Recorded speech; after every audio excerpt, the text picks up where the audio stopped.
Hola a todo el mundo. ¿Qué tal estáis? Nosotros, bueno, hemos estado mejor.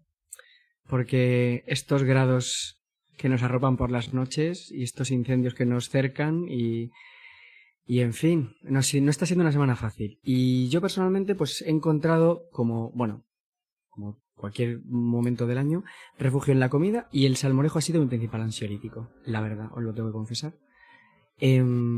Y de esto vamos a hablar hoy, de lo que hay en el plato y de todo lo que conlleva. Así que vamos allá.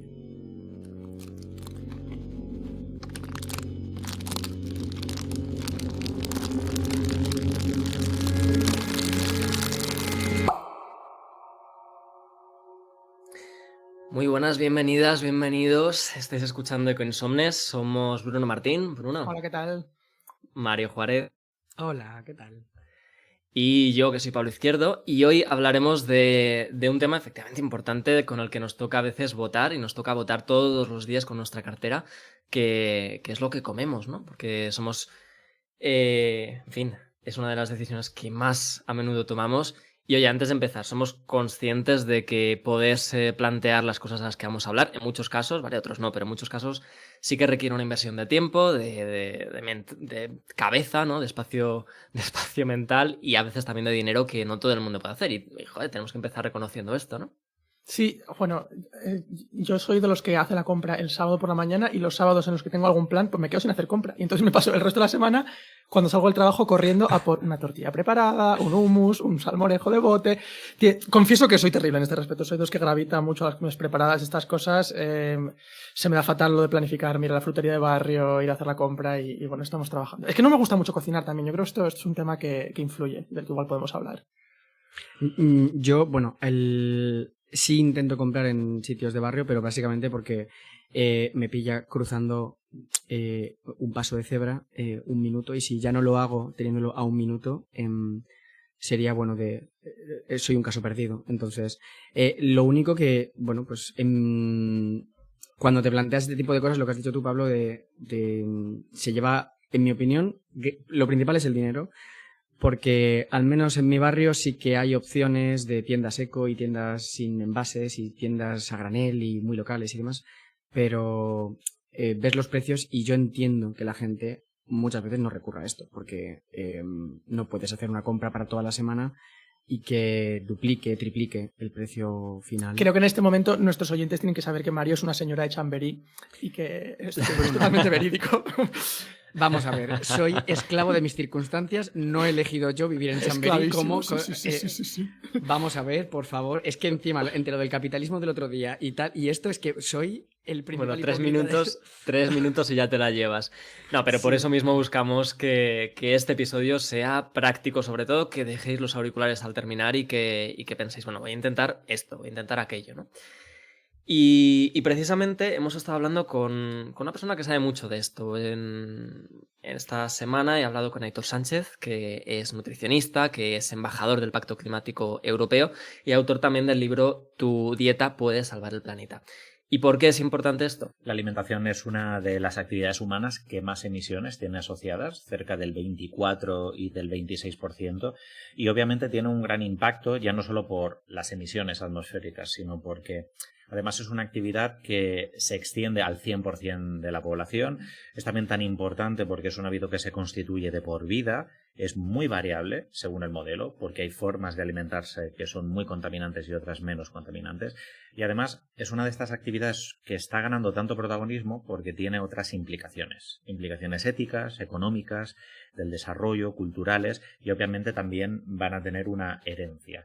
Ahora mismo hablar de crisis climática sin abordar también una transformación de la alimentación es prácticamente imposible y por eso es una de las grandes prioridades dentro del cambio climático. Amén. Y hablaremos de esas Amén. implicaciones. Preach con esto. No, pero es verdad, ¿no? Que muchas veces cuando pensamos en comer cosas un poco más alineadas, si queréis, con el planeta, oye, de las primeras cosas en las que pensamos son los productos ecológicos, por ejemplo, ¿no? Estos productos orgánicos, por cierto, que no vale con que el envase ponga bio, que ponga eco, que ponga muchas cosas verdes, vacas felices, nada de esto cuenta. Está todo certificado, hay un certificado de productos ecológicos que en Europa es un cuadrado así verde clarito con una hoja blanca. Bueno, miradlo. Si veis ese logo está certificado como ecológico, cualquier otra cosa es marketing. ¿Y qué certifica la agricultura ecológica? Por ejemplo, pues certifica que se han tenido en cuenta la conservación de la fertilidad del suelo, que se han tenido en cuenta los ciclos naturales, que no se han usado plaguicidas o fertilizantes, que no se han usado orgánicamente. Pero aquí hay mucho que cortar, ¿no, chicos?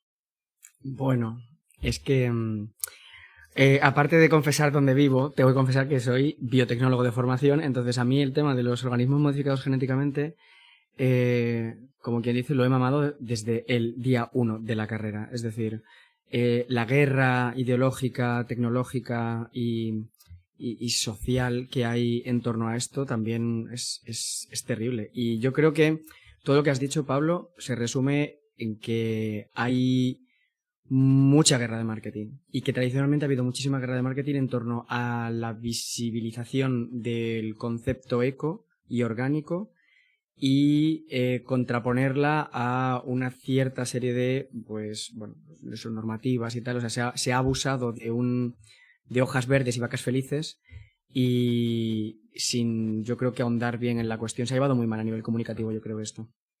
Que aparte, bueno, primero son sinónimos, o sea, por quien no lo supiera, eco, bio y orgánico, las tres cosas legalmente significan lo mismo, pero no, o sea, la forma en la que sí, o sea, son productos que son mejores para el medio ambiente en algunos aspectos, pero no tienen por qué serlo en otros. Y justamente hablabas de los transgénicos, Mario, y los transgénicos, una de las cosas que pueden aportar es una mayor eficiencia, que en el contexto de una población creciente, si necesitamos cultivos que resistan a sequías y este tipo de cosas, podrían llegar a ser más ecológicos, o simplemente porque requieren menos riego o menos fertilizantes, etcétera. Y yo creo que aquí también hay que tener en cuenta que no hay soluciones fáciles con la comida. Y sí, está muy bien que no se usen igual plaguicidas o fertilizantes sintéticos que pueden producir degradación de los suelos, pero por otra parte, la ganadería y la agricultura intensiva requiere menos suelo.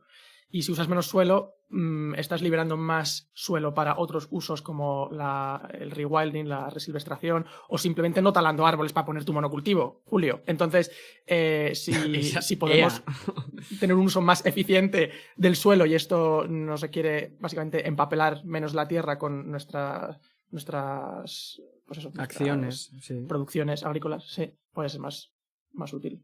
Es que, y además, bueno, ya comentamos brevemente, yo creo, en el capítulo de biodiversidad, que utilizar la biodiversidad para repensar un poco qué es lo que estamos haciendo a nivel de producir alimentos, porque no es posible, spoiler, no se puede seguir produciendo y escalando la producción indefinidamente. Porque el planeta, pues es una pelotita, que es una sola, y nos quedamos sin suelo, es lo que dices tú, Bruno. Entonces, hay que pensar cómo, combinando, por ejemplo, con la biodiversidad, podemos, en lugar de producir más, empezar a producir mejor y de forma más eficiente. Entonces, aquí entran, pues, lo que has comentado tú, que pues soluciones tecnológicas que además tengan que repercutan de forma justa en la sociedad, etcétera, etcétera. Entonces es un problemón esto. A mí me pareció muy interesante un estudio que salió, creo que era Nature Sustainability, que justamente hablaba de esto, de que la agricultura y la ganadería intensiva podían llegar a ser tan sostenibles como las extensivas con prácticas eco y estas cosas. Y una cosa interesante que decía es, muchos de los estudios que se han hecho para medir el impacto ecológico de la agricultura se basan en los costes ambientales por unidad de área, pero no por unidad de producto.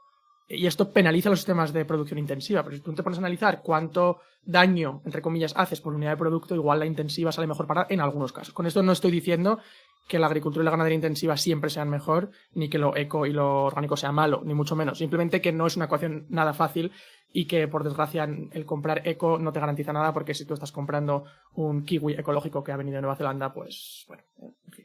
Pablo, sálvanos de este intríngulis, por favor. Estaba viéndolo venir y digo, esta gente va a decir, yo quería aquí una solución fácil y queridas, este no es vuestro podcast para eso. Pero es verdad, y cuando hablamos de productos ecológicos y demás, hay cosas que pasan por la biodiversidad que comentaba Mario y que no necesariamente pasan por productos ecológicos. También esta semana hemos estado en Córdoba hablando con Beatriz Lozano, una investigadora de la UCO, la Universidad de Córdoba, y que lidera un proyecto que se llama Diver Farming, uno de los casos de estudio de este proyecto. Y le preguntaba, una de las preguntas que le hice era, oye, y háblame de cómo funciona la agricultura ecológica. Me dijo, no, es que esto no tiene nada que ver, esto no es en ecológico, esto es un proyecto de diversificación de cultivos, que esto no sé si lo habéis oído antes, yo desde luego no. Y le pregunté, oye, ¿qué busca esta diversificación de cultivos? ¿Qué es? Y lo que me contaba era esto. La diversificación de cultivos, en el caso del proyecto Diver Farming, lo que busca es romper con el monocultivo predominante en Europa, introduciendo un segundo o tercer cultivo en diferentes casos de estudio para obtener más de un beneficio, un doble beneficio. Por un lado, el beneficio número 1 sería aumentar la biodiversidad, no solo en la especie vegetal, sino también en la microbiota del suelo, mejoraríamos propiedades del suelo, etcétera. Pero también Europa pretende que el agricultor pueda obtener un beneficio derivado del establecimiento de ese segundo cultivo. Wow, esto de la biodiversidad lo tratamos también en el primer episodio y yo creo que está, o sea, muchas veces entendemos que la agricultura tiene que ser incompatible con que crezcan otras cosas, ¿no? Como creo que por esta inercia de pensamiento a la que nos han llevado muchos de los problemas de crecimiento, creemos que cuando hay algo en el suelo, ya está, eso es lo que va a crecer en esa parte del suelo, pero está guay pensar en cómo compatibilizarlo con mantener especies que podrían crecer ahí de forma natural y que tengan otros servicios ecosistémicos o que cumplan otras funciones, más allá de darnos de comer.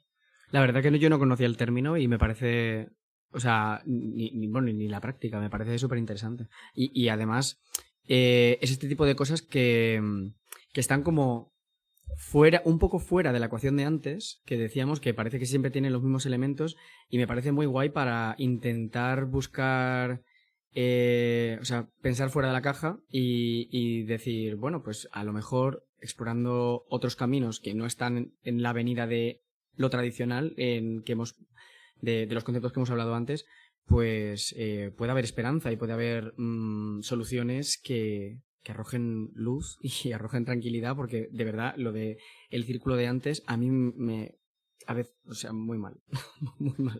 Y además este es un proyecto que se desarrolla a nivel europeo, donde el objetivo es un poco el que explicaba Beatriz, de hermanar distintos cultivos para, bueno, pues, que podamos utilizar y optimizar el uso de ese suelo, ¿no? Y muchas veces se habla de leguminosas, por ejemplo. Las legumbres, por lo visto, son muy buenas para el suelo porque ayudan a fijar nitrógeno y eso ayuda a otras especies, en fin. De todo esto hablaba también con Beatriz. Ella lidera el caso de estudio 4, donde han ensayado diversificación de olivares y lo han hecho en Jaén. Le preguntaba, oye, ¿en qué consiste, Beatriz, este caso de estudio exactamente?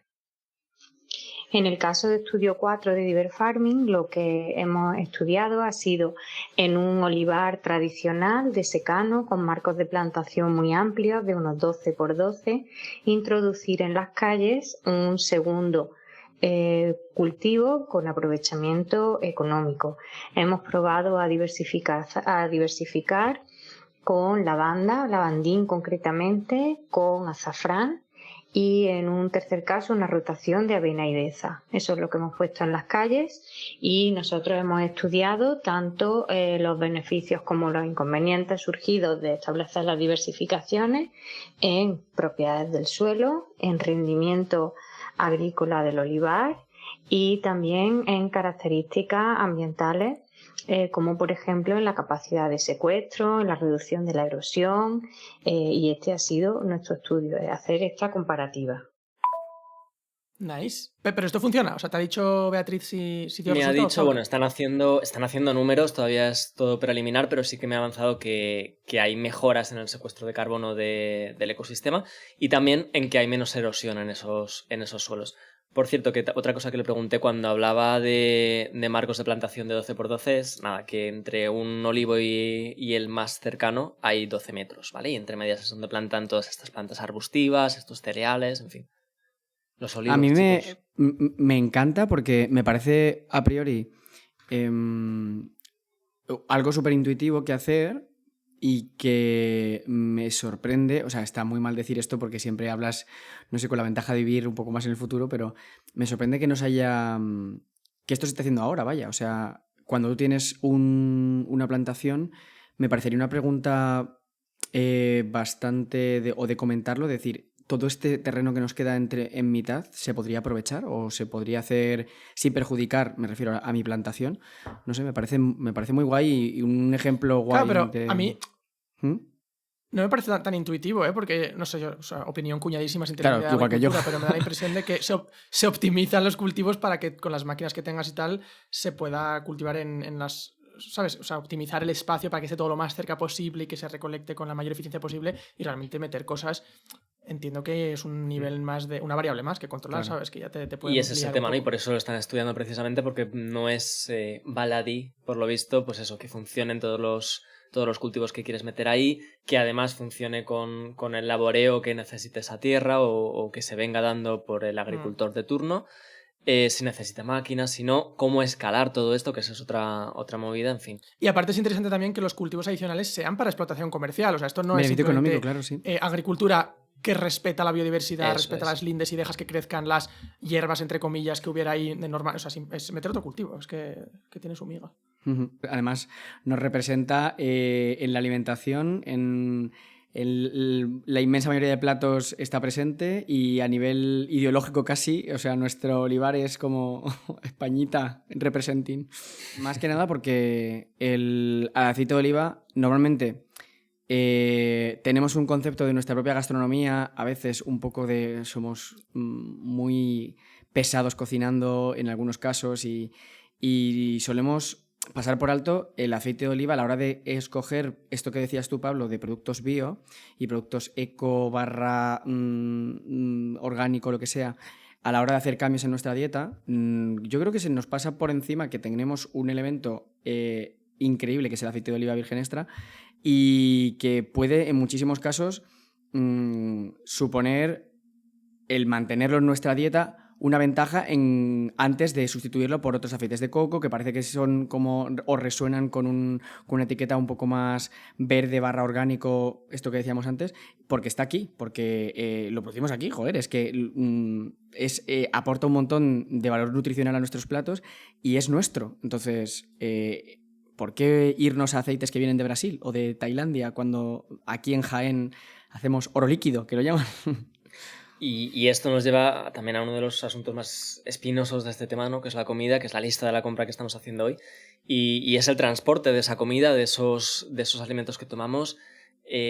Salió, creo que el mes pasado, un artículo de Nature Food diciendo que casi la quinta parte de las emisiones de carbono del sistema agroalimentario van directamente para el transporte de esos alimentos, ¿no? Un 20% de las emisiones de la comida que se generan de mover productos, de mover ingredientes, fertilizantes, maquinaria, en fin, de un sitio a otro, ¿no? 7 veces más de lo que se creía hasta ahora.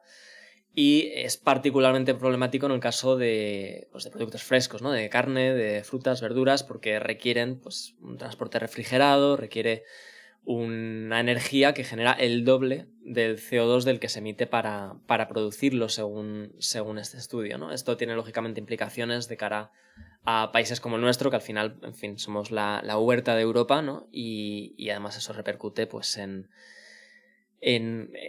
si todo lo producimos en un sitio y nos dedicamos a moverlo a través del planeta. Esto que dices a mí me confunde un poco porque he leído bastante sobre el impacto que tienen las distintas partes de la producción de la comida y justamente lo del transporte, como que había mucha duda hasta ahora, había como muchos resultados conflictos, pero o sea, bueno, que supongo que para bien que este estudio, que se han tenido en consideración evidencias previas, justamente ven que es más de lo que se pensaba hasta ahora, ¿no? O sea, que y lo comentan también, o sea, lógicamente hacen acknowledgement de que todas las previsiones anteriores y todos los modelos anteriores hablaban de un impacto mucho menor del transporte. En este caso, por lo visto, la diferencia es que han contado con, pues eso, el transporte de la maquinaria, el transporte de, por ejemplo, para la huella de millas de la carne, por ejemplo, no solamente desde que el animal es asesinado hasta que llega a tu plato, sino también pues si el grano que ha comido ha estado por ahí dando turismo por el mundo, pues eso también lo han tenido en cuenta. Ese tipo de cosas contribuyen a esa diferencia. Vale. Toda la cadena, ¿no? Y ahora que decías también lo de la huerta de Europa, y esto también me hace pensar en la presión que ponemos sobre ciertas zonas que se empiezan a considerar como el epicentro de la producción de una cosa concreta, por ejemplo en España, frutas y verduras, sobre todo en el Levante y tal, y es un problema porque la demanda crea más demanda y al final, por ejemplo en España se ha creado una expansión de regadíos que es totalmente insostenible, porque estamos empezando a cultivar tanta producción agrícola que requiere agua en un ecosistema. O sea, es que vivimos en un ecosistema de matorral y de dehesa. No llueve tanto, no podemos seguir expandiendo los regadíos porque está provocando una demanda hídrica que la península ibérica simplemente no puede satisfacer. Entonces, si empezamos a pensar en lo que se puede cultivar con la tierra que tienes a mano, pues en España igual deberíamos estar yéndonos más a los melocotones, los albaricoques, las sandías y no tanto los caquis, los mangos y todas estas cosas que chupan de todo el agua que tenemos, para luego encima distribuirlo al resto de Europa, ¿no? Que también tendrán sus fortalezas cada país. Sí, y hablaremos también, supongo, de todo esto en otro momento porque lógicamente tiene un impacto para los ríos, para los acuíferos, para... En fin, tantas cosas, ¿no? Hablaremos de trasvases, hablaremos de todo esto. No nos da tiempo en un día. No nos da la vida. Que, por cierto, antes hablamos de olivares. ¿Sabéis que se ha puesto de moda una cosa súper estúpida que es los olivares de regadío? Es que, bueno, realmente me explota la cabeza con esto. Pero tú conduces por Extremadura y ahora hay olivares que son, o sea, están como optimizados para la máxima... Eso es como todo lo contrario a lo del proyecto Year Farming que estaba mirando Beatriz y al proyecto Olivares Vivos, todas esas cosas. Es intentar como conseguir la máxima productividad del olivar y es a través de darle agua. Claro, o sea, evidentemente el olivar es un producto de un cultivo de secano, pero si tú lo chetas con más agua de la que podría tener normalmente, pues sí, vas a producir más, pero ¿a qué coste, no? Y claro, no pueden competir los olivares tradicionales con estos olivares nuevos on steroids. On steroids.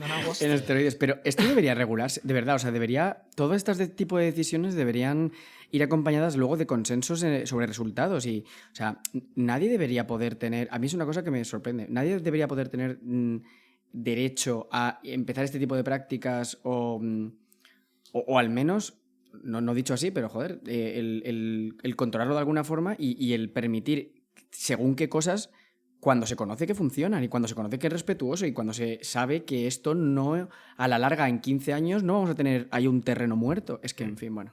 Sí, no, y ahí tiene que entrar la legislación. De todas formas, pasando un poco y corriendo un tupido velo de esta parida de los olivares on steroids, ¿cómo lo hacemos mejor, ¿no? Porque al final, haya una estimación o haya otra, está claro que el transporte contribuye al impacto ecológico de nuestra comida. Bueno, podemos comer productos locales, además, en fin, están más frescos, ¿no? Porque no han tenido que llegar de otros países y lo mismo con productos de temporada, ¿no? Que si no es un producto que esté de temporada aquí, o lo es que lo está en otro país, o es que ha pasado meses en un arcón de refrigeración, ¿no? Claro, no es tan fácil saber qué está de temporada para quienes no estamos necesariamente pegados a la huerta o al entorno rural, ¿no? Yo cuando salgo a comprar, siempre miro la página esta, creo que se llama soydetemporada.es. Si lo buscáis, es bastante fácil acordarse el nombre. Soydetemporada.es. Oye, esto no lo sabía. Y mola un montón porque te la guardas en el móvil y tiene unos dibujos súper monos y te dice qué frutas y qué verduras puedes comprar y cuáles no. También te dice cuáles están entrando o saliendo. Entonces, bueno, te puedes tomar esas licencias. Pero, joder, es súper fácil. O sea, no hay ninguna excusa para no mirar eso cuando vas al supermercado porque estamos acostumbrados a las naranjas en verano y los melocotones en invierno. Y, por favor, no. Yo voy a poner una nota aquí un poco negativa, lo siento, Bruno. Muy útil esto de soydetemporada.es, pero hay una cosa que me tiene atrapado, encarceladísimo, que es que sí, vale, comprar de temporada y comprar local y comprar lo que tú quieras. Pero es que en España la realidad es que el principal medio de transporte de mercancías es por carretera.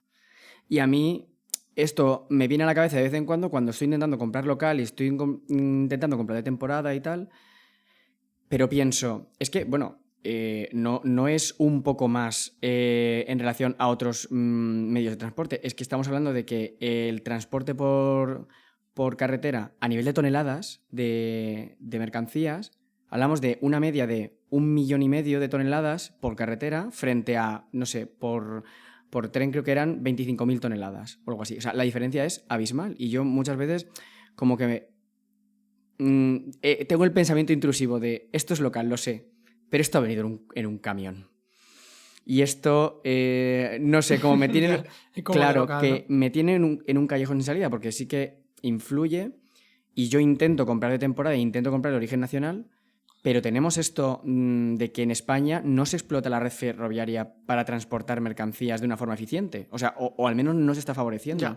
Ya. Y esto es... De todas formas, estás mezclando aquí también de local y de temporada, que es verdad que siempre se dicen juntos, ¿no? Como hay que comprar local y de temporada, pero en realidad Son distintos y el impacto es distinto. Y de hecho, si tenemos que hacer una jerarquía, digamos, en qué es lo más importante, yo estaba buceando en justo el paper de Nature que ha mencionado antes Pablo, que el de junio de este año, que intentan cuantificar cuántas emisiones tiene el transporte de la comida, porque había mucho debate, incluso en la comunidad científica, sobre cómo de importante es el transporte. Y sí, o sea, realmente estaban subestimadas las emisiones del transporte, pero en realidad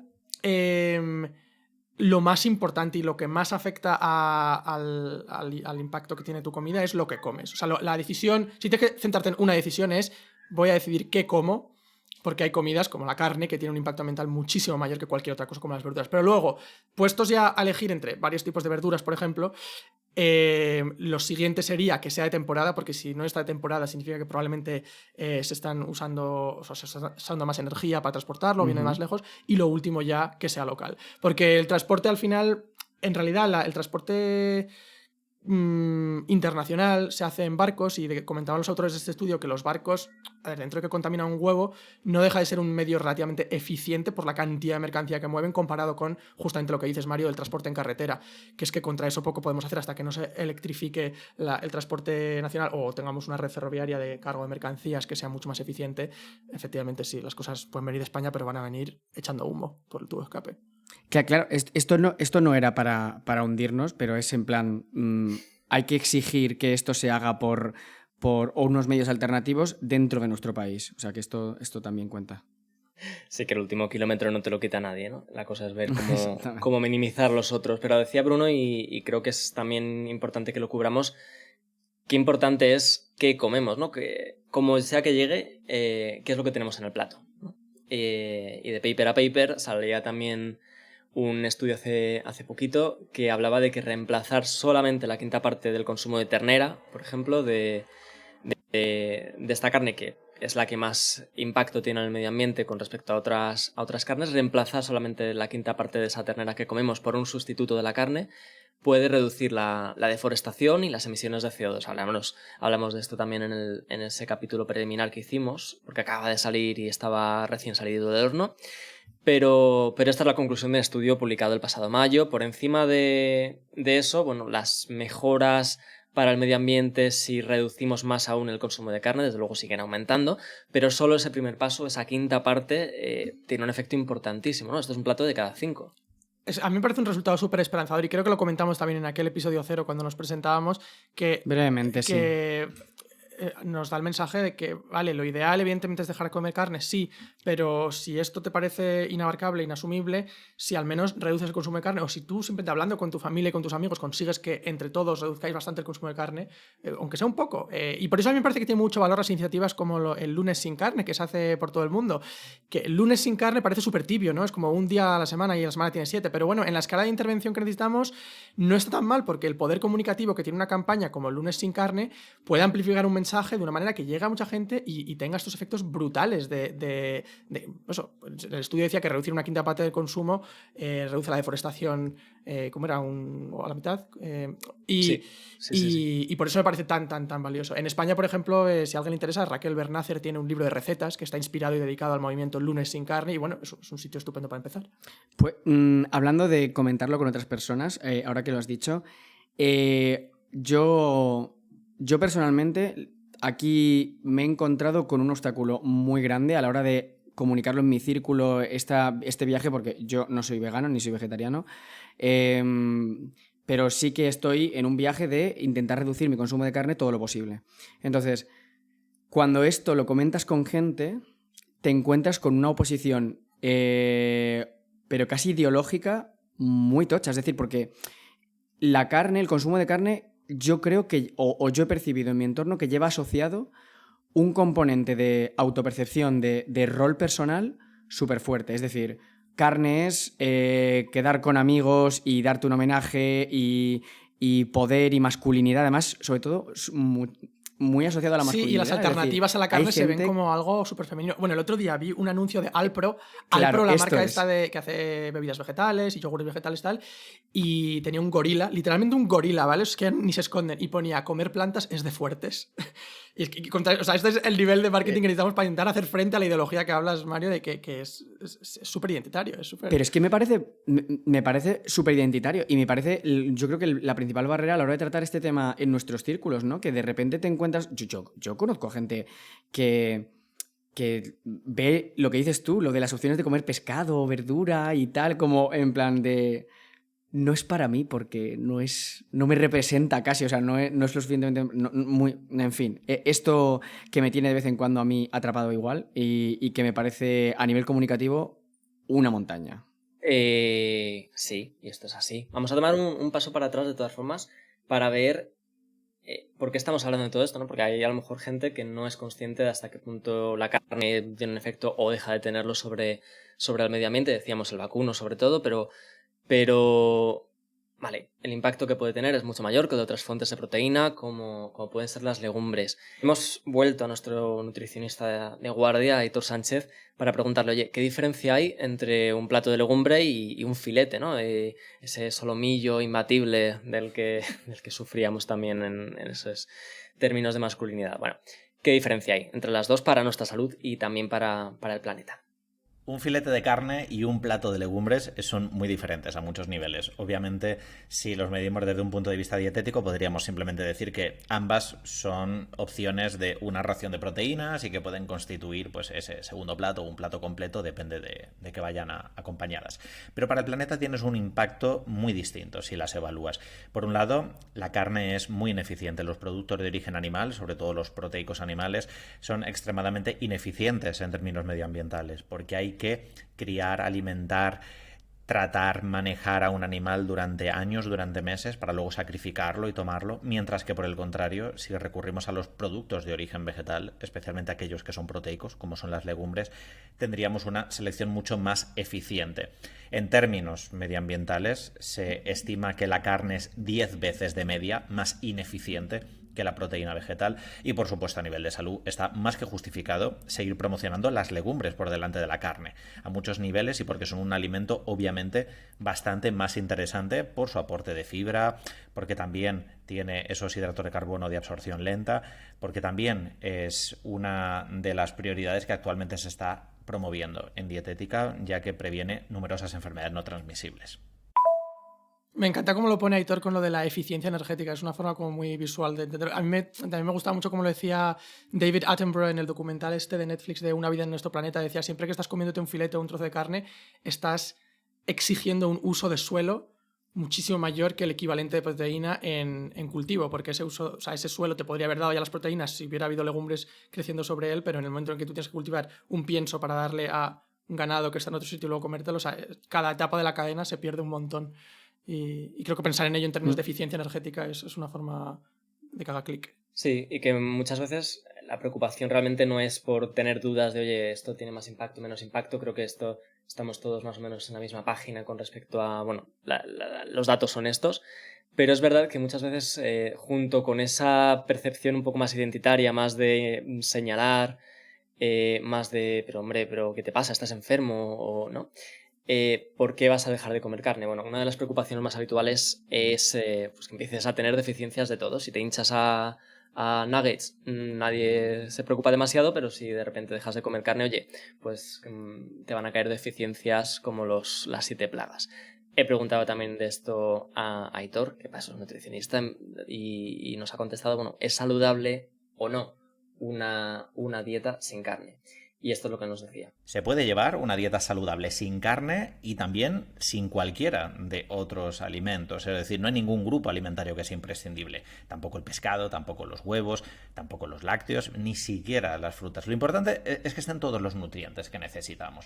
Y los nutrientes que encontramos en la carne están en otros grupos alimentarios. Por ejemplo, la proteína la podemos encontrar en lácteos, en pescado y huevo, y también en las fuentes de origen vegetal, como frutos secos, pseudocereales, pero especialmente lo encontramos en la legumbre, que es la fuente principal de proteína vegetal.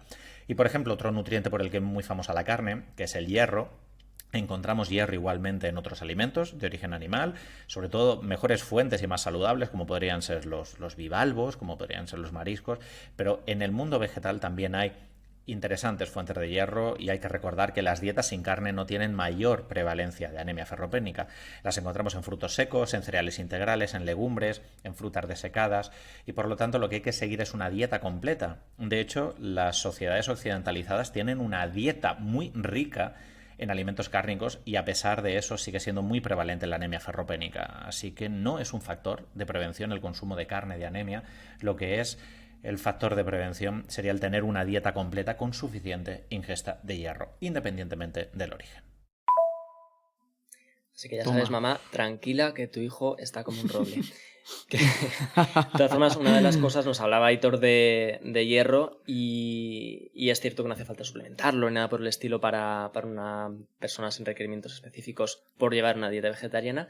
Sí que hace falta, y es algo de lo que habla Aitor y habla otra gente en sus libros, lo único que tienes que suplementar si alguien se está planteando una dieta vegetariana o vegana es la vitamina B12, que normalmente la suplementan en los piensos del ganado, con lo cual, pues lógicamente, de eso sí vas a tener una carencia si no suplementas. Lo demás, como bien nos explicaba Aitor. Anda, o sea que al ganado se todo le en suplementa orden. la B12. No. Sí, o sea, es una vitamina que es bacteriana esto? y que normalmente pues está por las bacterias del suelo y estas cosas. Con la ganadería intensiva, lógicamente, pastan poco y se suplementa directamente en los piensos porque es más Nice. cómodo. Today I learned. Onda.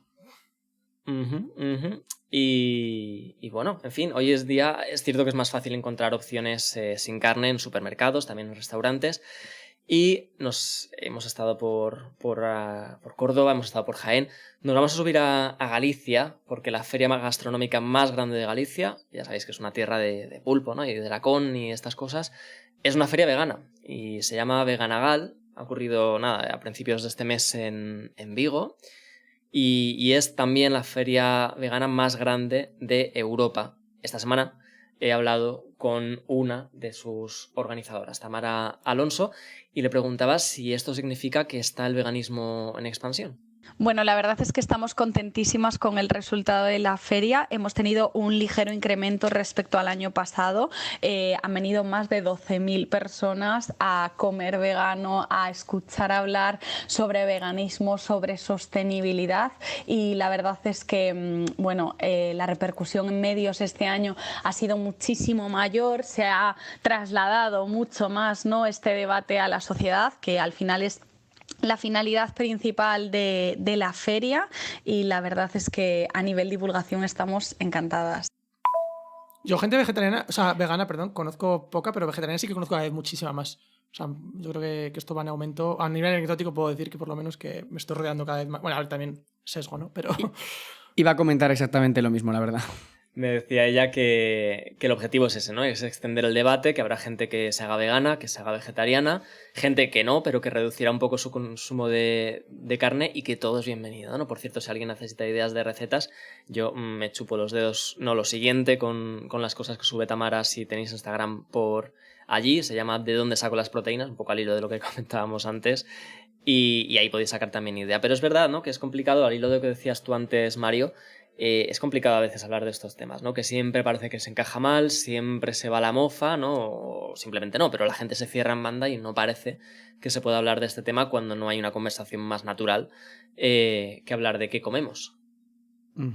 Exactamente. Y yo creo que va asociado con una serie de cosas de signo incluso político. Y se polariza muy rápido la conversación y me parece terrible. No sé, o sea, honestamente, a mí me parece un planazo lo de Veganagal. Yo lo conocía por una amiga que ha ido, es mi principal referencia de cosas veganas, un beso Lucía, y es la que más me está formando en el tema. Y me parece increíble que o sea, que exportemos un evento como este, ¿no? Además en una tierra como Asturias. Galicia. Una pasada. Y he probado quesos que vienen de allí, así que riquísimo. Los quesos veganos son brutales, ¿eh? O sea, los del A mí me súper gustan suelen ser mucho. de aceite de coco, cosas extrañas, pero si coges un queso basado en nueces, en acardos, en esas cosas, hay unos quesos brutales. En fin, le preguntaba también a Tamara cómo abordar este debate, ¿no? Lo que decíamos de problemas identitarios y demás, y esto es lo que me decía. Bueno, creo que justamente la feria va sobre esto, ¿no? Sobre cómo dirigirnos al público omnívoro para hacerles ver que tenemos un problema tanto de sostenibilidad como de ética cuando consumimos animales, pero hacerlo de una forma amable, ¿no? Porque a nadie le gusta que te digan qué es lo que estás haciendo mal, a nadie le gusta que nos riñan, ¿no? Y que nos cuestionen, y al final todas las personas que vivimos en este mundo actuamos en función de cómo nos han educado, ¿no? Entonces, probablemente haya que cambiar este paradigma, probablemente haya que ir haciendo una transición poco a poco, ¿no? Y de esto va Vegana Gala al final, ¿no? De enseñar, de dar recursos, pero hacerlo desde el cariño, sin presiones y de una forma divertida, ¿no? Creo que al final decirle a la gente lo mal que lo está haciendo, lo injusto que es, bueno, creo que esto no funciona, que genera rechazo y que te hace ponerte en el otro lado justamente. Entonces, bueno, la feria va de esto, ¿no? He dicho antes Asturias y es Galicia, gracias Bruno, porque es que estoy ya con este calor que no pienso derechas. Esta es una de las cosas que me dice continuamente Lucía y que me parece una estrategia súper buena a la hora de tratar el tema, que a nadie le gusta que le riñan y de verdad, o sea, es algo que ella lleva por bandera, ella no impone nada, no dice nada, pero siempre que le preguntamos y siempre que buscamos un poco de consejo y dirección en este tema, lo hace de mil amores, no victimiza a nadie, ni da sermones, ni nada, y me parece, se lo he dicho muchas veces, digo, me parece una actitud como súper reparadora, ¿no? En este debate, te llevas una sensación muchísimo mejor de la que te sueles llevar con... Ya, porque la gente además piensa en los veganos como colectivo de forma súper despectiva, sí, como esa gente con su superioridad moral y sus movidas. Y joder, no, o sea, realmente no es mi experiencia con la mayoría de la gente vegana que conozco, y yo agradezco, o sea, lo que dices tú de quienes nos falta igual ánimos, información y estas cosas que podamos tener esa conversación.